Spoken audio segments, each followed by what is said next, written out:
In today's video, we're diving into one of the hottest topics in Fallout 76 right now, taking down the EN06 Guardian completely solo. And here's the twist. It doesn't matter whether you're running a full health human build or pushing the limits with a Ghoul setup. Both of these approaches can absolutely melt the Guardian, and I'll be walking you through the exact builds, perks, weapons, and strategies to make it happen. By the end, you'll see how it's still possible to drop this boss quickly and efficiently in the current season, even after recent changes. Now, before we get started, let's clear something up. The Guardian fight can be intimidating. Its shield mechanics, its reflect damage, and the sheer amount of punishment it dishes out can feel overwhelming if you're not prepared. That's why having the right weapon setup, perk allocation, and armor combination is critical.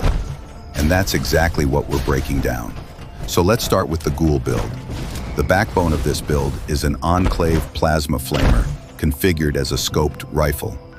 This setup gives you the sustained burn damage of a flamer barrel, but with the precision of a scope, which is crucial for targeting weak points. The Furious legendary effect is especially effective here, because the longer the fight goes on, the more damage output you get. Combine that with intelligence bonuses and pinpointer effects, and you'll notice how quickly the Guardian's health begins to drop once its shield is down. To trigger bullet shield and keep constant pressure, we also slot in a pepper shaker with limb damage. The pepper shaker is a heavy weapon, and by firing it intermittently, you maintain bullet shield activation. This makes the Guardian reflect more damage back to itself, essentially letting the boss chip away at its own defenses while you conserve resources.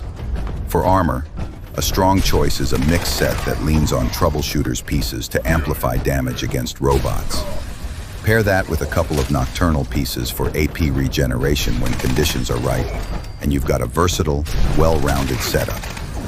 Traits like reflective, through hiker, and additional intelligence boosts all add consistency to your survivability and damage output. Of course, a build wouldn't be complete without mutations. Here, the staples shine. Adrenal reaction for scaling damage at lower health. Bird bones for improved agility. Eagle eyes for extra critical damage. Marsupial for mobility. And speed demon for faster movement and reloads. These synergize beautifully with the EN06 Guardian fight, since mobility, crit stacking, and fast recovery all make a difference in maintaining momentum.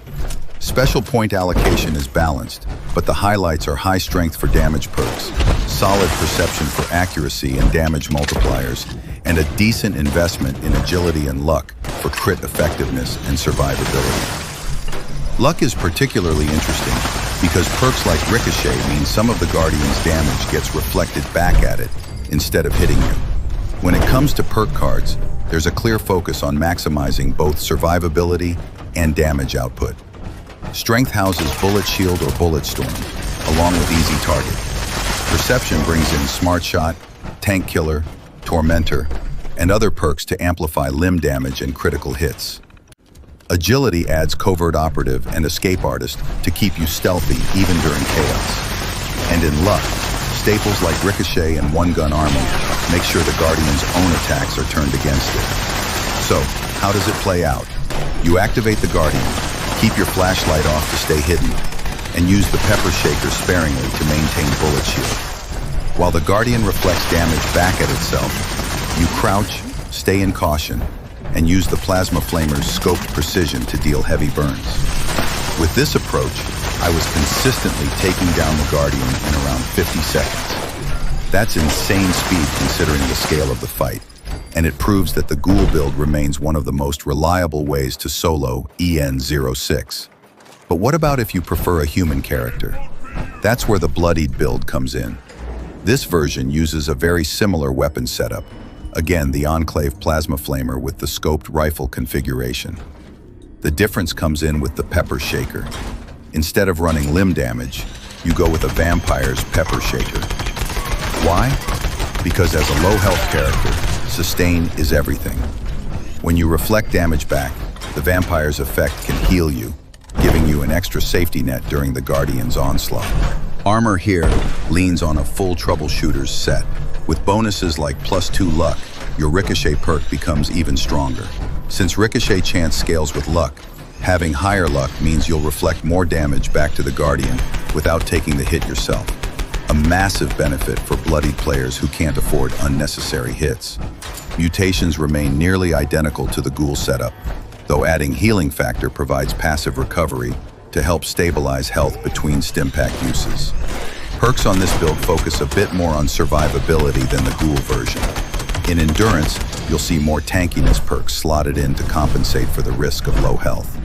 Critical Savvy, Tenderizer, and other high-value cards all make sure you're getting maximum return on every AP spent in VATS. Luck perks continue to focus on damage reflection and crit boosts, and the legendary cards, like taking one for the team and follow through, give that extra scaling damage you need to melt the Guardian as fast as possible. In action, the strategy is nearly identical. Activate the Guardian, keep firing the Pepper Shaker to maintain bullet shield, let the Guardian damage itself, and then unload with the Enclave Plasma Flamer.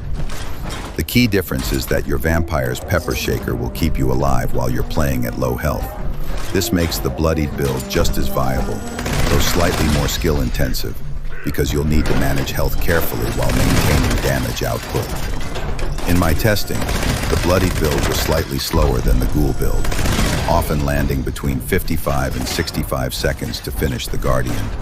Still, that's incredibly fast for a solo kill, and it proves that the fight is still completely manageable as either playstyle. So, which one should you run? If you enjoy the thrill of low health, high risk, high reward gameplay, the Bloodied build with a Vampire's Pepper Shaker is going to be your best friend. If you prefer a steadier, more consistent style, the Ghoul build is rock solid and incredibly reliable. Both give you the firepower and survivability to solo the EN06 Guardian in under a minute. At the end of the day, this just shows how flexible Fallout 76 builds can be.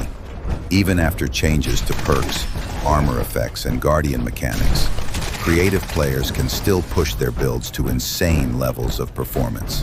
Whether you're experimenting with new mutations, stacking critical buffs, or just fine-tuning your weapon attachments, there's always a way to stay ahead of the curve and dominate endgame content.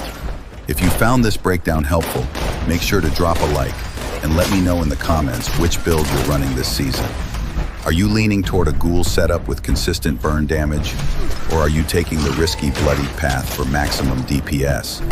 And don't forget to subscribe and turn on notifications so you don't miss more Fallout 76 build guides, farming tips, and endgame strategies.